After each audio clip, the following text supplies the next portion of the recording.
Hello, this is State Senator Jeff Stone. Welcome back to my weekly Capitol Update. I hope you all had a wonderful holiday season. During the past few months, I truly enjoyed traveling across Riverside County and meeting with many groups and residents. On my travels, I listened to many of you that have grave concerns about what took place in Sacramento last year and what might happen in 2018. I want you to know that I heard you. The legislature returned to work here in Sacramento in early January, and this week we heard Governor Brown offer his proposed budget for the coming year. The governor talked about fiscal restraint, paying down debt, returning money to local schools, and adding money to the state's rainy day fund. Those are good things.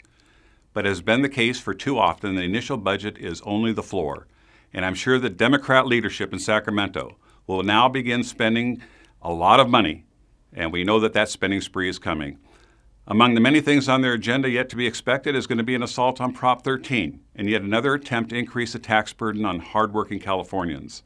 Also this week, we heard the first of what I'm sure will be several proposals by legislative Democrats to save the richest 1% a lot of money because they may have to pay more money under the recent tax bill passed by Congress.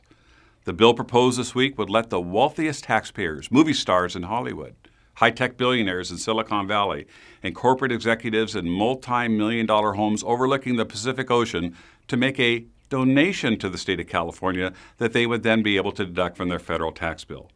Even if the IRS somehow finds this scheme legal, how many hardworking Californians who already pay the highest taxes in the nation and are now paying the highest gas taxes in the nation are going to sit down and make a donation to the state of California?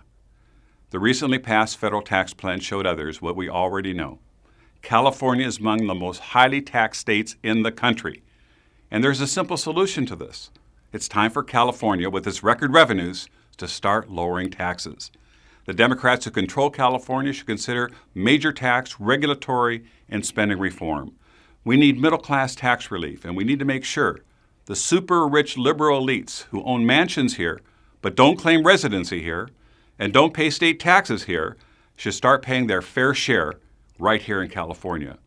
Instead of moaning about how evil the federal tax reform is, California Democrats ought to adopt policies that create and keep jobs and actually work to provide tax relief for our nearly 40 million California residents. I will continue to do my best in 2018 to keep the legislature out of your wallet and to work with my colleagues where possible to pass meaningful legislation that will benefit the hardworking people of the 28th Senate District and all 40 million Californians.